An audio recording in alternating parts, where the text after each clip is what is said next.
Пурам гэх компани нь Монгол улсын хэд хэдэн хуулийг зөрчиж, нутгийн хүн малыг уух усгүй болгоод зогссонгүй голын голдрол дотор олборлолт хийж байжээ. Компани техник тоног төхөөрөмж рүү буутсан иргэд дөрвүүлээ байсан байна. Буундуу гарах болсон шалтгаан нь Пурам компани нь Сэлэнг аймгийн Мандал сумын түнхэл тосхноос 6 км-ийн зайтай байрлах Балжин голыг бож алтны олборлолт хийж эхэлсэн. Үүнээс улбал нутгийн хүн мал уух усгүй болж байгаль орчин ихээр сүйдсэн. За энэ асуудлыг нутгийн иргэд удаадараа аймаг сумдынхаа засаг дарга нарт уламжилсан ч тэд өнөө хүртэл ямар нэгэн байдлаар арга хэмжээ аваагүй юм байна. Тэрч бүхэл Монгол үндэстний аврыг гих 6 хөдөлгөөний хамтарсан бүлгэм 2 сарын өмнө төр засгийн өндөрлгүүдэд албан тоод хүргүүлсэн ч нэг ч хариу ирээгүй нь өнөөдрийн нөхцөл байдал үүсэх гол шалтгаан болжээ.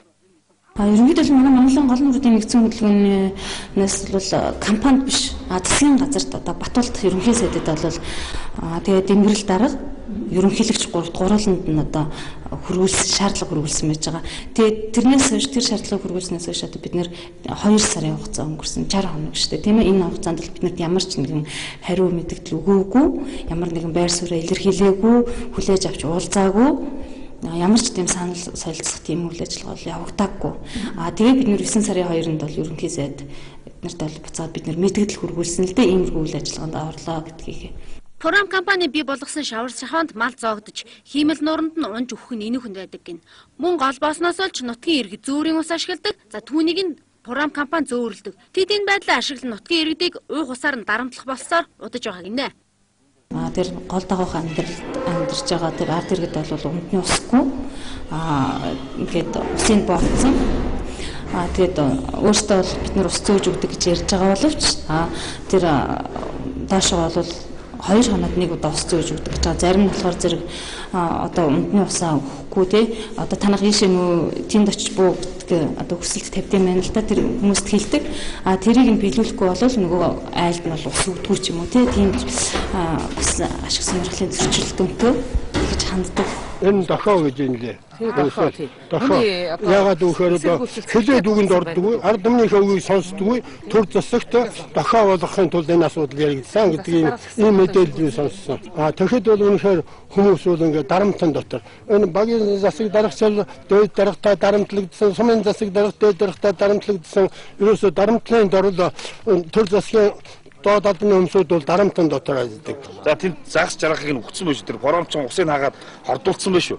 Очиж шалгаар агсан. Харин онон мондахгүй жичиж харин 1-2 хоног хаагсан хаагсан нэртэй болгосон байсан. Тэгээд маргааш нөгөөдөн дахиад ажиллажлаа гав чи яахан тэр баян компаниуд ч тэгээд энэ нэг тэр цагдаагийн газрын хүмүүс байдаг шүү. Том харин ингэж буундуу гарах болтлоо бугшсан асуудлыг өдий хүртэл хэвийн мэтээр тайлбарлаж ирсэн нутгийн захиргааны байгууллагын удирдлагууд бидэнд эрх мэдэл байхгүй гэхүүгээр өөрсдөө зөвтгөжээ. Харин яг тэр 9 шийдвэр хууль нь гараагүй болохоор тийм ээ. Энэ чи байдал нэг ийм байдалд хүргээд байна шүү дээ. Юу гэхээр та бүхэн бүгд л ойлгож байгаа шүү дээ. Энэ ашиглалтанд олзуурлах, шөвшөөр лицензийн манай ямар баг сум те ид өгдөг биш тийм ээ.